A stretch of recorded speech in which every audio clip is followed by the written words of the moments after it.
Hi friends, நம்மக்கிட்ட super Splendor வந்துருந்துச்சு. இதில் என்ன கம்ப்ளைண்ட்னா ஆயில் போல்ட் ஸ்லிப் ஆகிடுச்சு.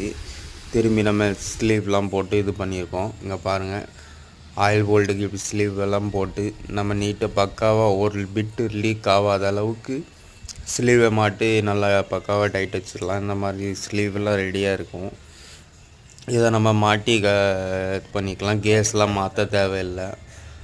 அதோட அது இது உங்களுக்கு நம்பர் மட்டும்தான் மாறும். ஆனால் ஆயில் போல்டோட சைஸ் லைட்டாக கொஞ்சம் இதாகிரும். ஆனால் ஆயிலெலாம் லீக் ஆகாது, நல்லாயிருக்கும். இந்த த்ரெட் பேஸ்ட்டை போட்டு நம்ம இந்த மாதிரி மாட்டி விட்டாக்கா சூப்பராக இருக்கும், லீக்கே ஆகாது. இந்த மாதிரி யாருக்கும் ஆயில் போல்டு ஸ்லிப் ஆகிருந்தால் கொண்டு வாங்க, நம்ம நீட்டாக மாட்டி கொடுத்துக்கிட்டு இருக்கோம்.